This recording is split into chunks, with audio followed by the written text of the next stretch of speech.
5. O particular como categoria central da estética. A descoberta de Goethe sobre o papel da categoria da particularidade na estética não tem aparentemente muita importância. O movimento no qual o artista reflete a realidade objetiva culmina, fixa-se, recebe forma no particular, e não, como no conhecimento científico, de acordo com as suas finalidades concretas, no universal ou no singular. O conhecimento ligado à prática cotidiana fixa-se em qualquer ponto, a depender de suas tarefas concretas e práticas. O conhecimento científico ou a criação artística e a recepção estética da realidade, como na experiência do belo natural, diferenciam-se no curso do longo desenvolvimento da humanidade, tanto nos limites extremos como nas fases intermediárias.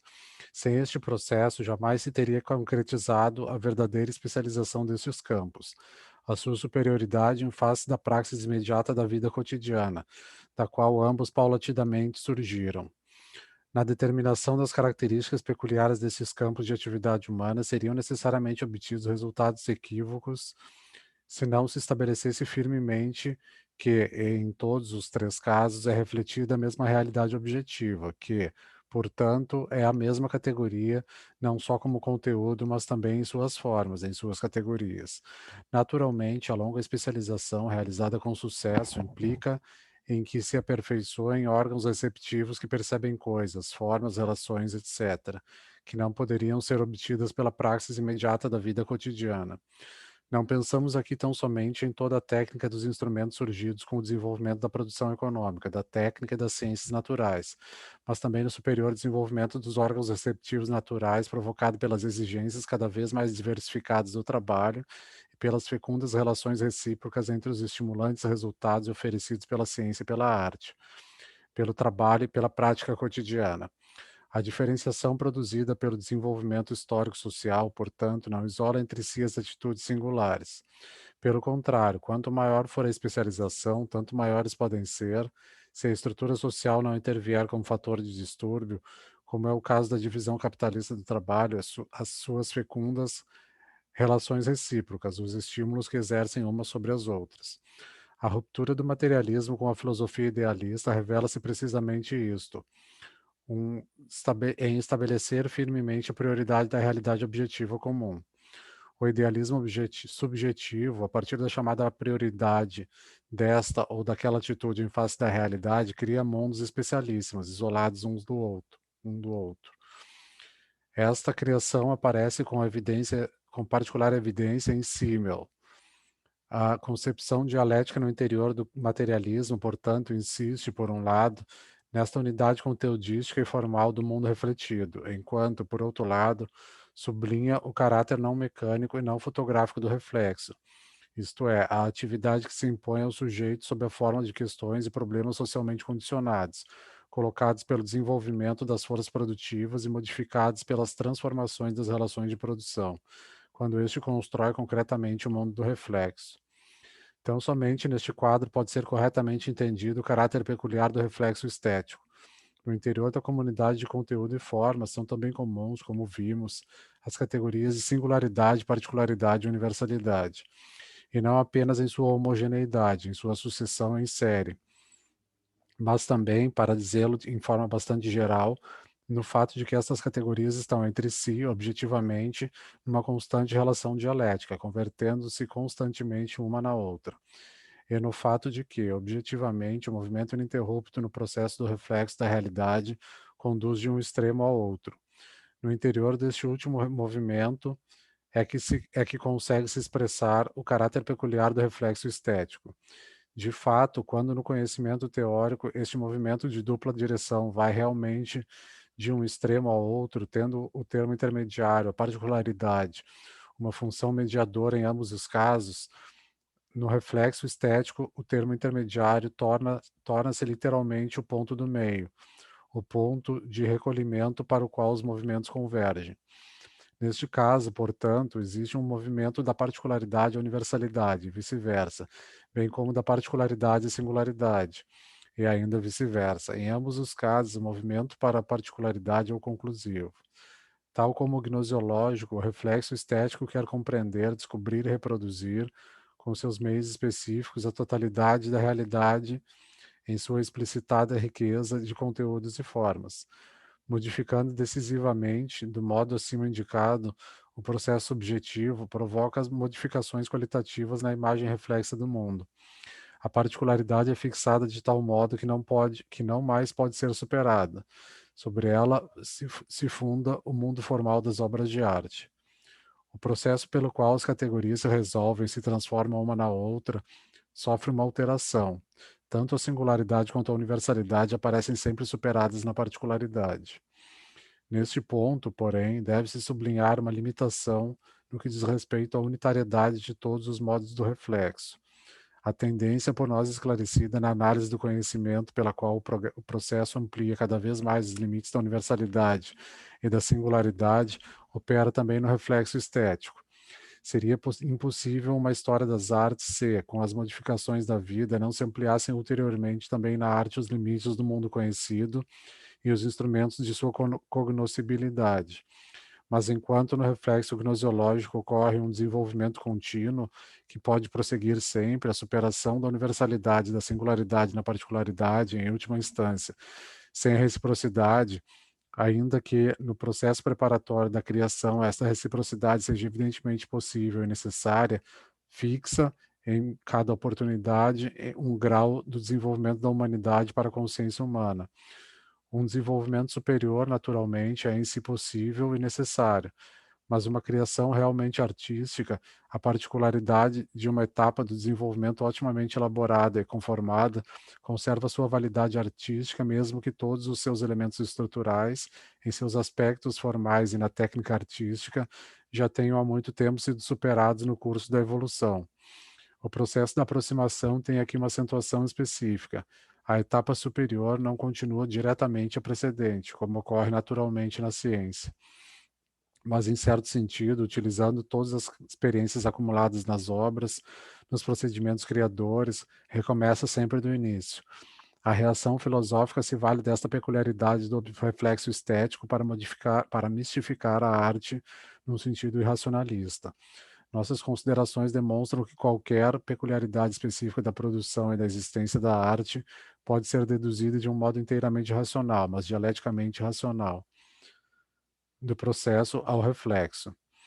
No que diz respeito à superação dos dois extremos da universalidade e da singularidade na particularidade, a teoria do reflexo, corretamente entendida, demonstra mais uma vez como são radicalmente falsas todas as teorias irracionalistas ou antirracionais da arte.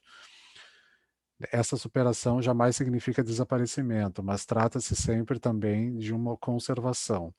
Isto deve ser particularmente sublinhado, sobretudo com relação ao papel que desempenha a universalidade no reflexo estético.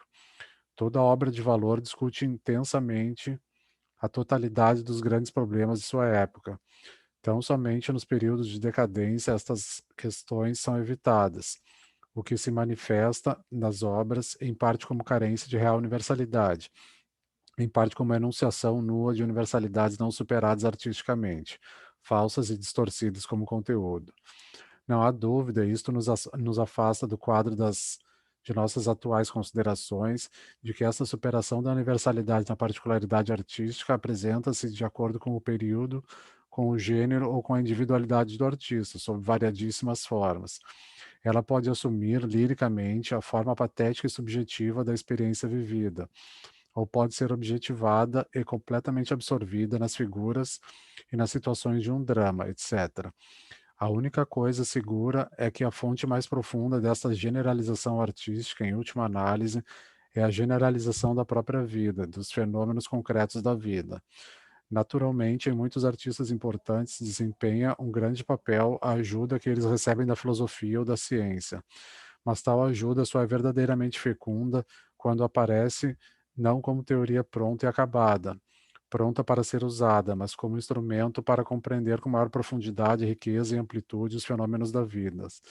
Dobroliov, a quem ninguém pode acusar de supervalorizar a autonomia da arte, afirma a respeito, abre aspas, os escritores geniais souberam captar na vida, condensando em ações, as verdades que os filósofos apenas pressentiam no plano teórico. Dignos representantes das mais altas aquisições da consciência humana em uma determinada época. Eles observaram a partir deste cume a vida dos homens e da natureza. Ademais, em geral, não ocorre que o escritor derive de suas vidas, suas ideias do filósofo para inseri-las em suas obras. Tanto um quanto o outro operam com plena autonomia. Tanto um quanto o outro têm o mesmo ponto de partida, a vida real, mas depois seguem caminhos diferentes. Fecha aspas. Isto significa que, no que toca o conteúdo das ideias, a grande arte pode muito bem alcançar um nível mais elevado, orientado decisivamente para o futuro, sem nada perder sua peculiaridade e autonomia artística. A relação entre particularidade e singularidade é um processo eterno de superação, com acentuação ainda mais forte no determinado sentido do momento da conservação. Engels levanta este problema em sua crítica epistolar a Mina Kautsky. Cada um desses caracteres é um tipo, mas ao mesmo tempo um indivíduo determinado, um este, como diz o velho Hegel, e assim é o que deve ser. A necessidade desta exigência de que a singularidade seja conservada ou ser superada no particular já está contida no que dissemos acima. Se um fenômeno qualquer deve, enquanto fenômeno, expressar a essência que está em sua base, isto só é possível se conservar a singularidade. Todavia, parece-nos indispensável esclarecer melhor o caráter superado dessa singularidade.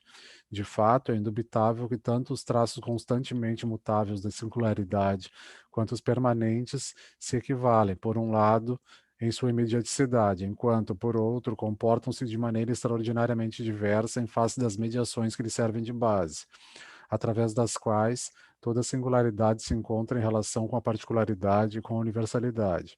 Portanto, se o singular deve encontrar expressão em sua verdade, essas mediações frequentemente muito ramificadas devem ter o papel que merecem, devem ter valor de acordo com seu peso interno.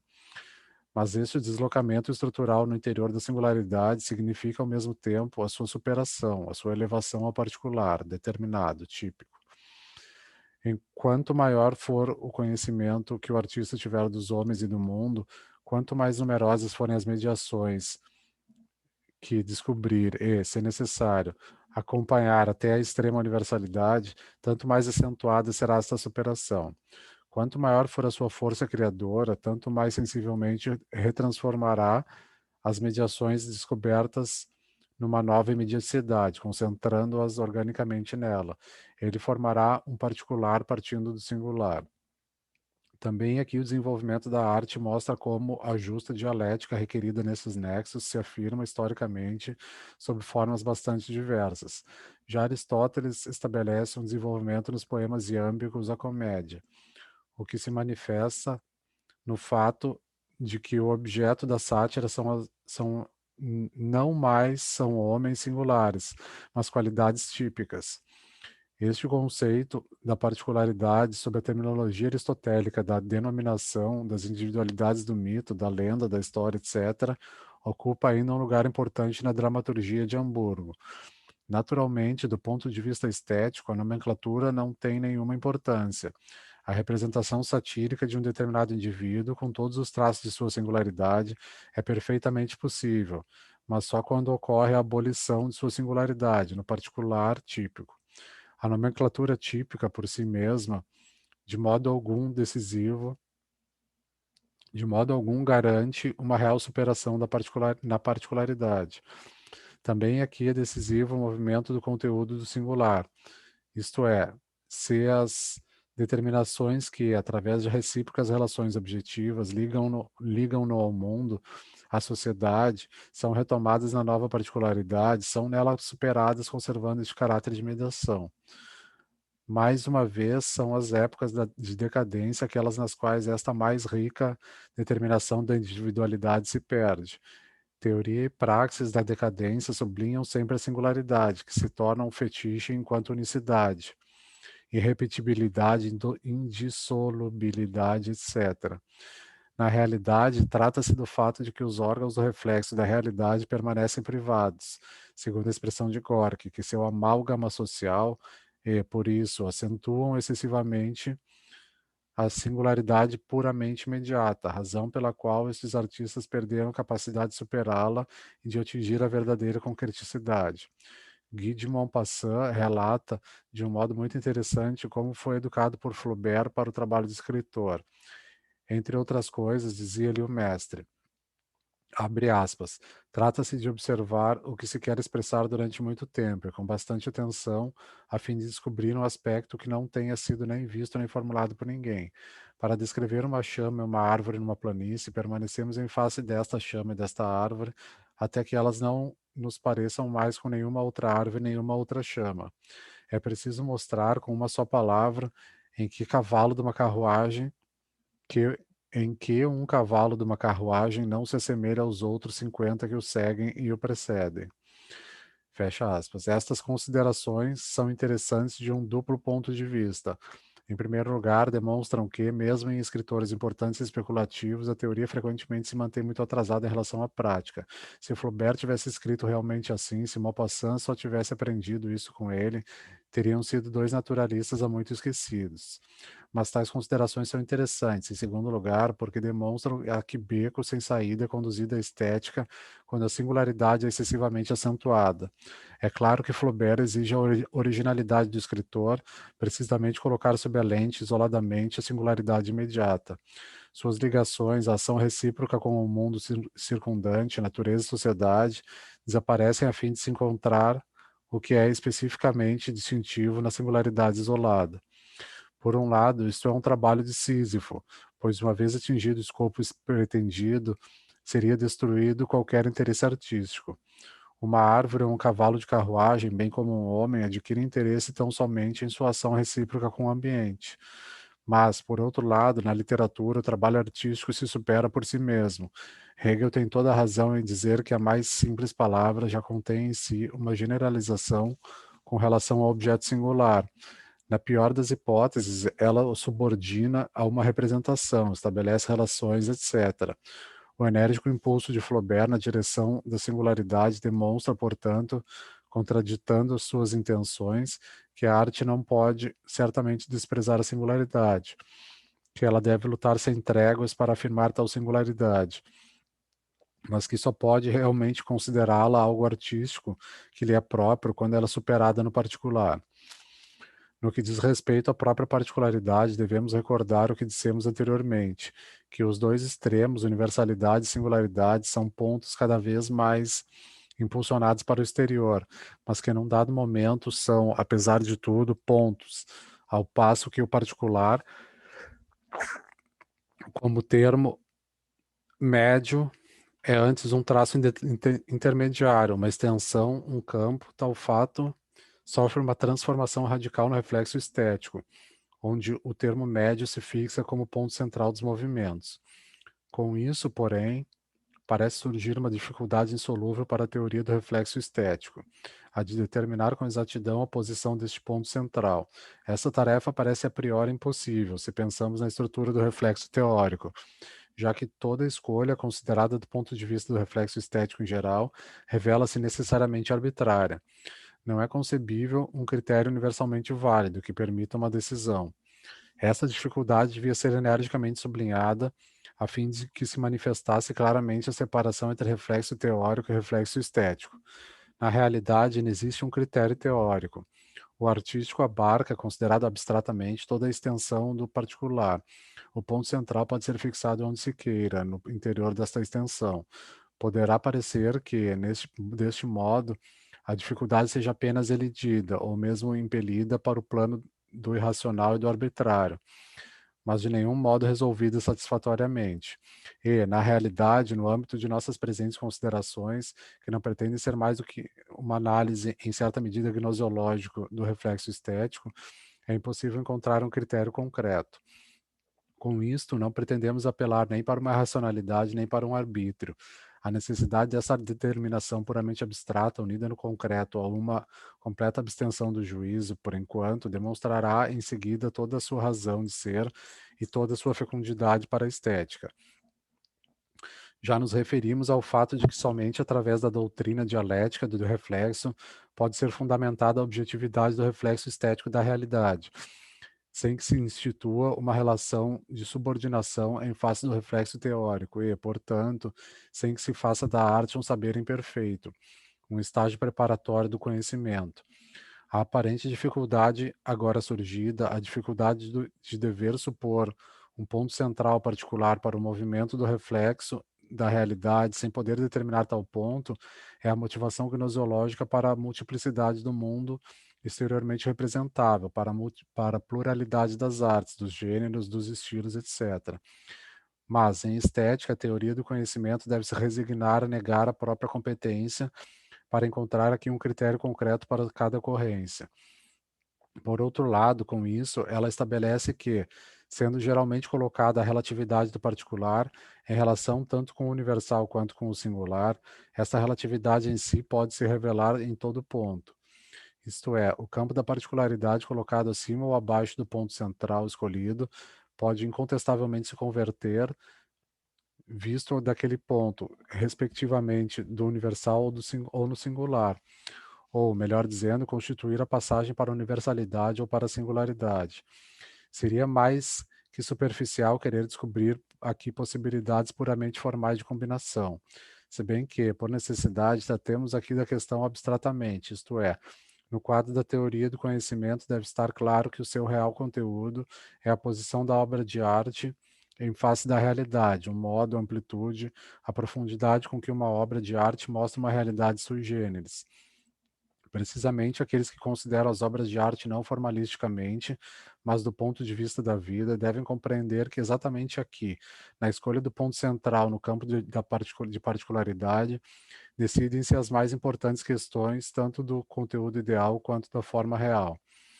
O fato de que princípios estéticos desse tipo não possam ser deduzidos diretamente do princípio mais geral, mais abstrato, da doutrina do reflexo é uma desvantagem tão somente do ponto de vista de um dogmatismo que pretenda prescrever regras estreitas, de tal natureza que possam ser deduzidas formalmente. Precisamente deste modo, e somente deste modo, pode ser teoricamente fundamentado o fato histórico da multiplicidade das artes, no interior das artes, dos estilos, etc. No quadro das presentes considerações, não pretendemos naturalmente ordenar esse sistema, nem mesmo esquematicamente esta multiplicidade a que nos referimos. Esta é uma tarefa das partes mais concretas da estética, do sistema das artes, da análise estética dos estilos, etc. Aqui são possíveis apenas algumas indicações, a título de exemplo, de ilustração, a fim de esclarecer o contexto puramente teórico. Tomemos a diferença entre drama e épica, notadamente em suas formas romanescas modernas.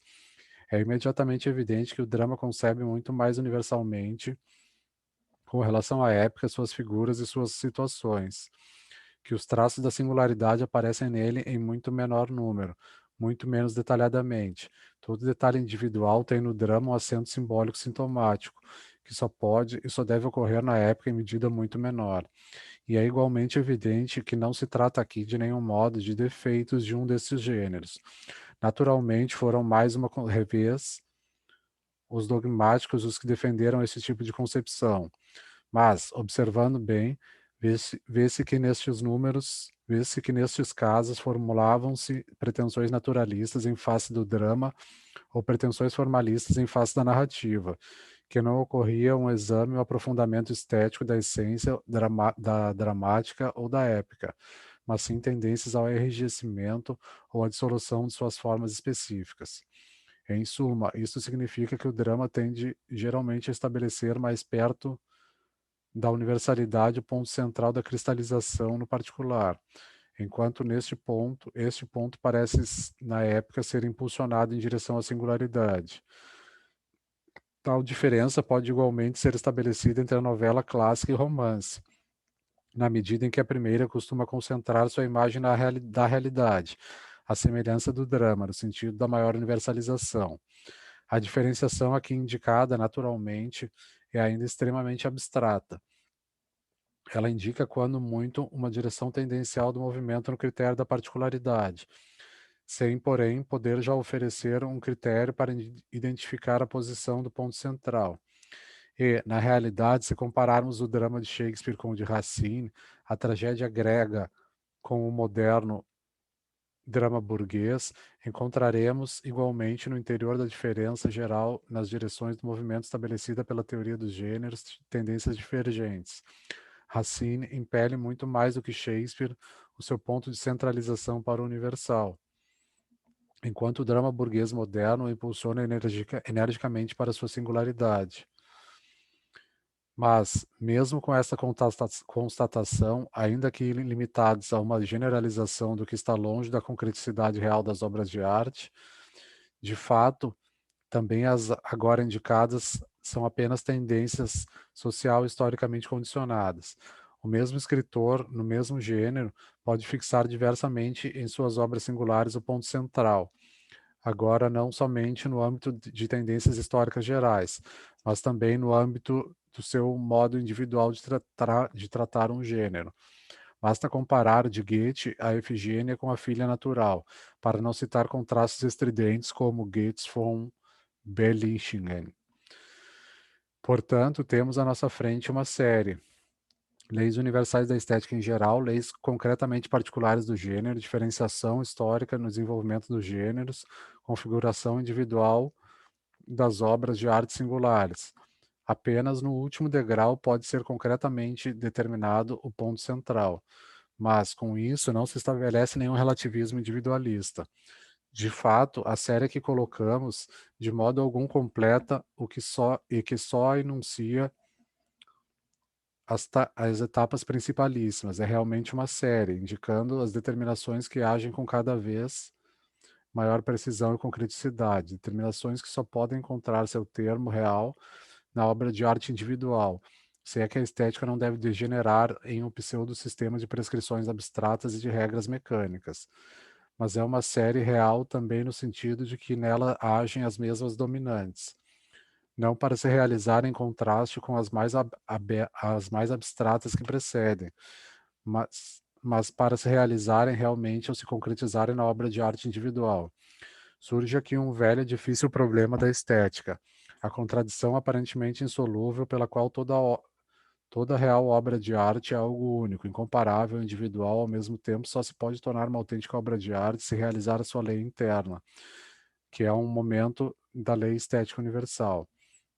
Se bem que o problema seja muito antigo, só em Kant ele teve a formulação de que adquiriu importância para a posterior teoria burguesa da arte. Diz Kant, abre aspas, toda arte pressupõe regras sobre a base das quais uma produção, se quer ser chamada de artística, é representada inicialmente como possível. Mas o conceito de belas artes não permite derivar o julgamento sobre a beleza da produção de alguma regra que tenha um conceito como fundamento, o qual determine como a produção é possível. Assim, a arte do belo não pode por si mesma inventar a regra segundo a qual realizará sua produção. Mas, dado que sem regra anterior de um produto não poderia ser artístico, é preciso que a natureza dê a regra da arte no próprio sujeito, mediante a disposição de suas faculdades, ou seja, as belas artes não poderiam ser senão o produto do gênio, fecha aspas. É preciso distinguir na formulação de Kant, por um lado, o que é justificado, e por outra, a tendência racionalista que surge também aqui por causa da sua oscilação entre pensamento metafísico e pensamento dialético. O irracionalismo está contido em sua teoria, já por nós conhecida, segundo a qual os julgamentos sobre a beleza permanecem fora do mundo do conceito, afirmando, portanto, que a natureza fornece as regras da arte, o que é apenas uma consequência da concepção da arte como produto do gênio. Ele resolve a questão insolúvel no plano metafísico, com uma falsa resposta colorida de racionalismo. A estética burguesa moderna nunca foi além disso, que se pensa em Croce ou em Simmel. Não obstante tudo isso, a formulação kantiana, no que diz respeito à relação entre leis estéticas e obra de arte singular, encerra um problema real. É verdade que Kant afasta a possibilidade de dar uma solução racional também porque define as leis estéticas como regras. Nessa definição, expressa-se não apenas o seu pensamento metafísico, mas também um certo preconceito que dominava a teoria da arte nas doutrinas cortesãs feudais dos séculos XVII e XVIII. Os problemas da realização das leis estéticas por parte das obras de arte permanecem, todavia, como um problema real, dado que a esta realização, se ela verdadeiramente ocorre, só se pode chegar quando a lei, em sua realização, é recriada, ampliada, concretizada. Uma simples aplicação de leis estéticas à arte significaria destruir a essência estética das obras. Só poderemos falar desta questão em outros contextos, em um grau mais concreto de nossos conhecimentos estéticos. Todavia, o caminho agora indicado aponta a passagem metodológica para a solução. É válido também aqui contra todo racionalismo que contrapõe sempre imediatamente uma lei abstrata à unicidade do individual. O julgamento expresso por Marx precisamente a respeito do conhecimento do desenvolvimento artístico. A dificuldade está apenas na formulação geral dessas contradições. Tão logo especificadas, já estão explicadas.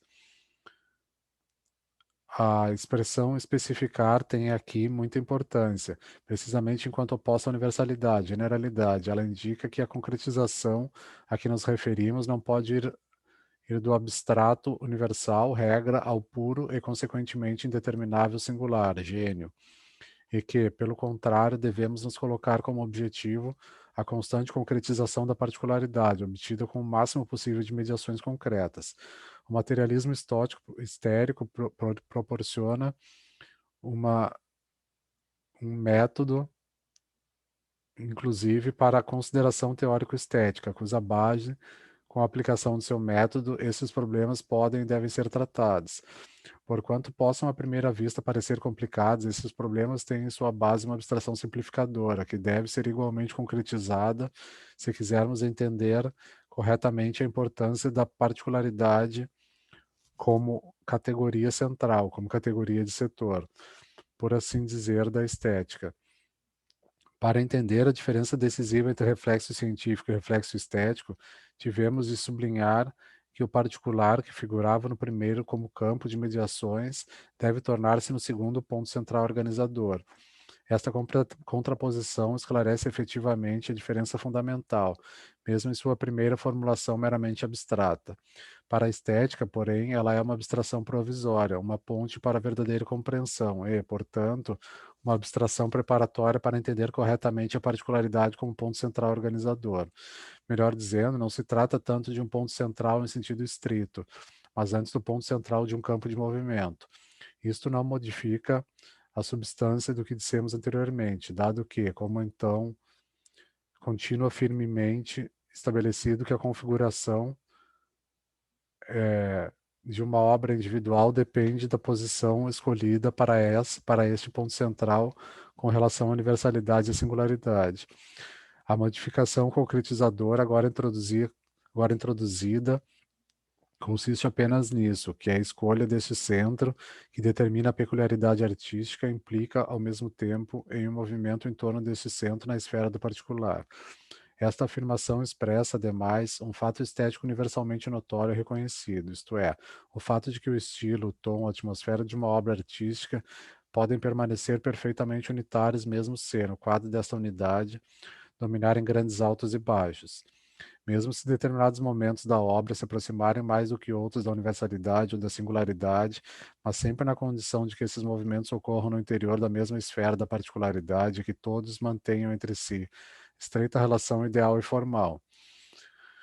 Para evitar fáceis mal-entendidos, convém sublinhar que, ao afirmarmos isto, não pretendemos de modo algum caracterizar exaustivamente o sistema de movimentos no interior de uma obra de arte. Pelo contrário, falamos aqui tão somente dos movimentos no interior da particularidade, e precisamente dos movimentos na direção da universalidade e na direção da singularidade.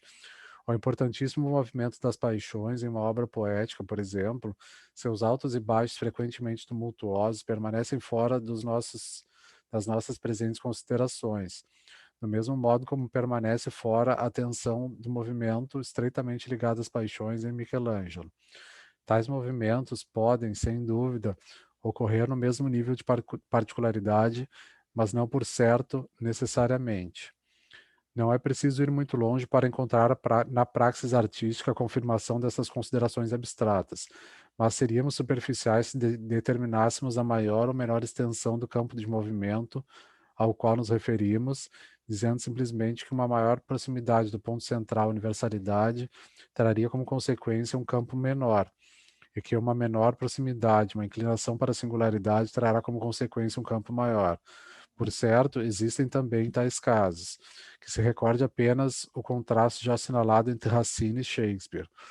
Mas Dante, que está incontestavelmente próximo da universalidade, abarcou no trabalho criador um dos mais extensos campos de movimento da literatura mundial, ao passo que uma grande parte dos romances realistas modernos, que na maioria das vezes buscam o seu ponto central na direção da singularidade e não na universalidade, trabalham com um campo relativamente muito mais limitado. Também aqui, naturalmente, existem exceções, como Balzac e Dickens. Chegaremos às mesmas conclusões se pensarmos, por um lado, em Tiziano ou em Bruegel, e, por outro lado, nos impressionistas. Também aqui, portanto, todo esquematismo é perigoso e inadmissível, não menos do que em nossas análises precedentes, onde o ponto central, agora concretizado, era ainda concebido numa abstração preparatória, como meio organizador, como ponto. A aproximação substancial, concretizante e conceitual, a essência da arte, é agora obtida na medida em que uma organização artística de um mundo é concebida dinamicamente, como sistema de movimentos, como sistema de suas tensões e seus contrastes. O modo pelo qual os elementos e os momentos que se movimentam entram assim em relação recíproca depende também aqui, naturalmente, de condições históricos sociais, de gênero e de artísticos pessoais. A teoria do reflexo pode e deve, a fim de fugir de qualquer dogmatismo, estabelecer apenas a estrutura mais geral desta problemática. Outro sim, se deve observar que cada uma dessas extensões, desses campos de movimento, deve ser rigorosamente fundada sobre a unidade ideal e artística da obra de arte considerada.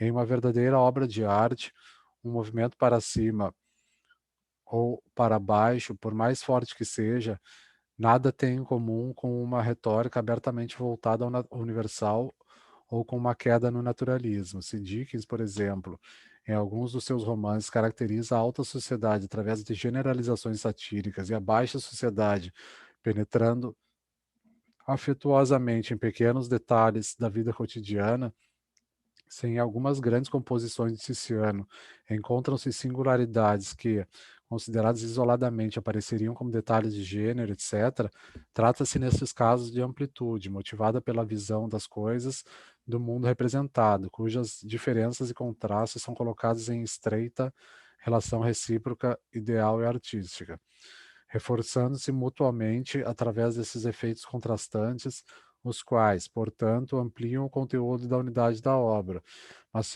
sem jamais colocá-la em perigo. O que ocorreria se superasse o universal ou, no singular, a sua particularidade específica. Este campo pode ser mais ou menos extenso, como vimos, mas uma certa amplitude existe mesmo nas obras que se mantêm rigorosamente num único tom. Por isso dissemos que, ao falarmos de um ponto mais acima, fazíamos uma abstração preparatória e introdutória. De fato, também neste caso, as formas do reflexo constituem as máximas generalizações do conteúdo refletido. Mesmo se a particularidade tem, no sistema de categorias do reflexo estético, uma função diversa da que tem no sistema científico, conserva, todavia, o seu caráter específico, que determinamos ao tratar do reflexo científico da realidade, isto é, o de campo da mediação entre universal e singular.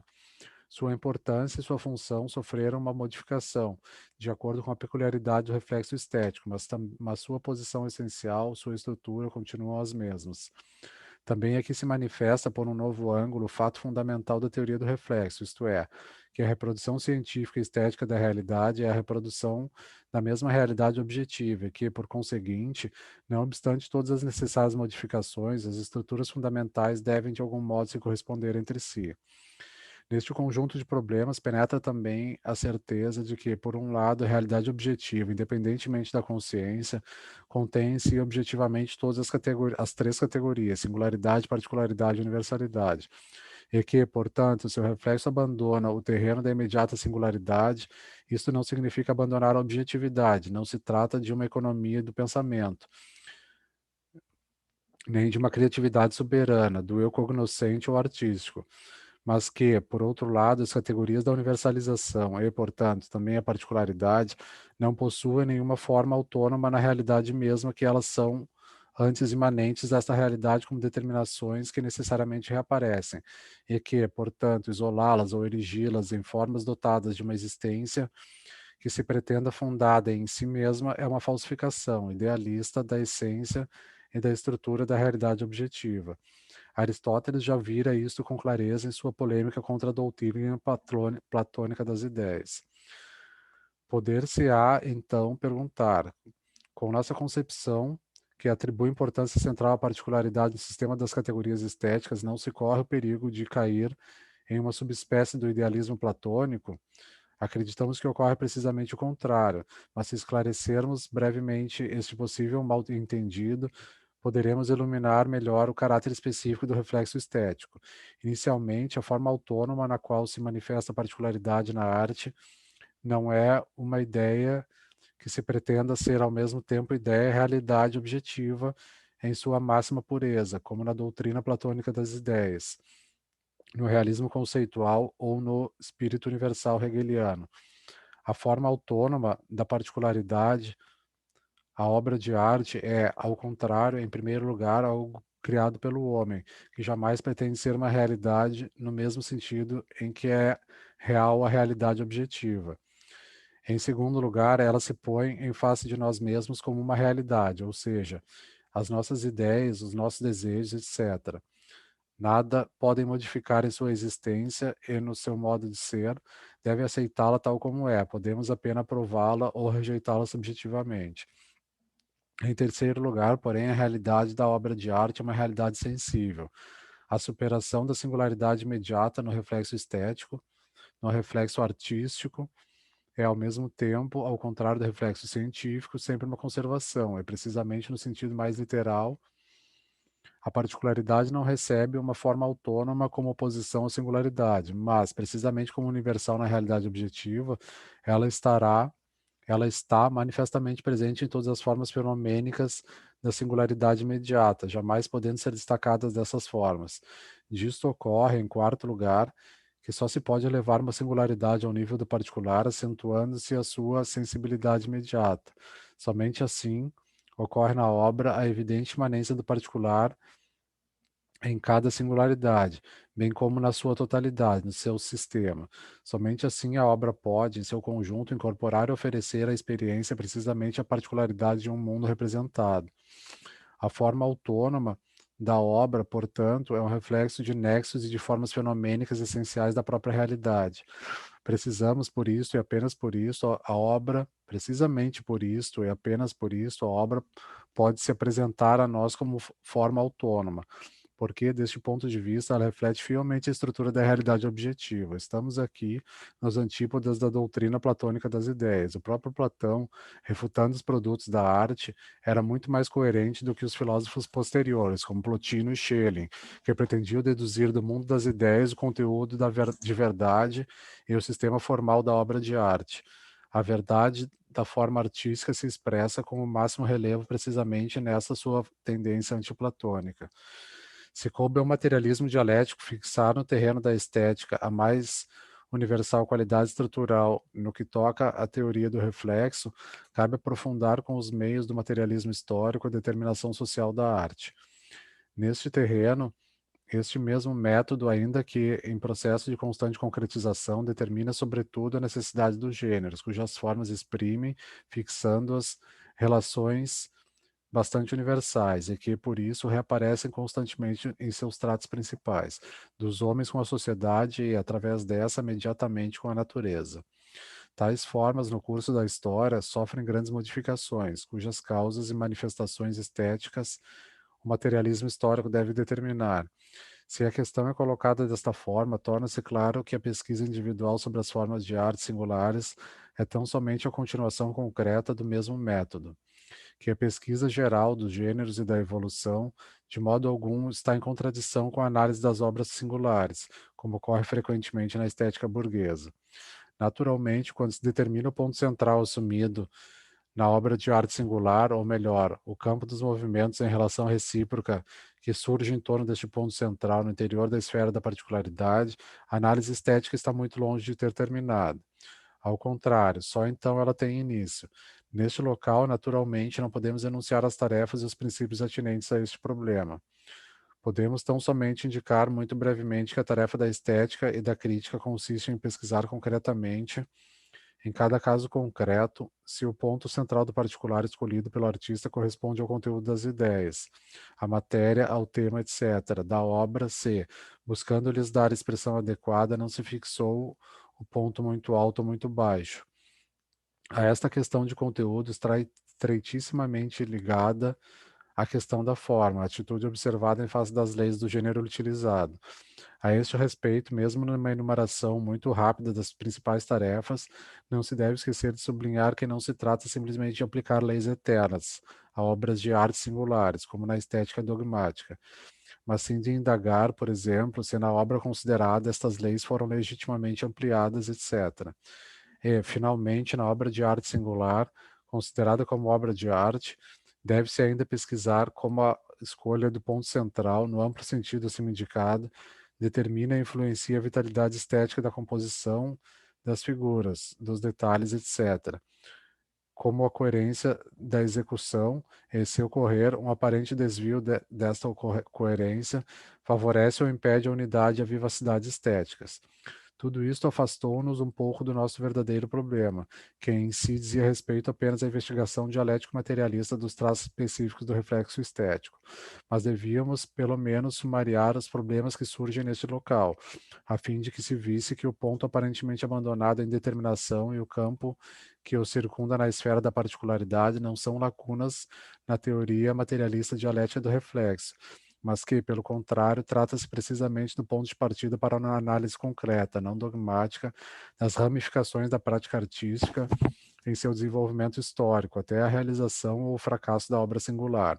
Sem essa recíproca integração do método dialético materialista com o método histórico materialista, questões tão compostas como as da estética são insolúveis. Em nossas considerações, por isso, tornou-se necessário pelo menos indicar, grosso modo, o esquema desses nexos. Ademais, deve-se observar também que aqui, em primeiro lugar, iluminamos a pesquisa dialético-materialista do reflexo estético tão somente por um lado, ainda que é importante, sem pretender esgotá-la, o que será tarefa de um sistema da estética que precisará utilizar, portanto, também o ponto de vista do materialismo histórico. E, em segundo lugar, que também a questão da particularidade como categoria do reflexo estético, limitamos-nos até o primeiro presente momento a enunciar o problema. De fato, sua concretização, mesmo sobre o terreno do materialismo dialético, deverá ir muito além das explicações que podemos presentemente oferecer.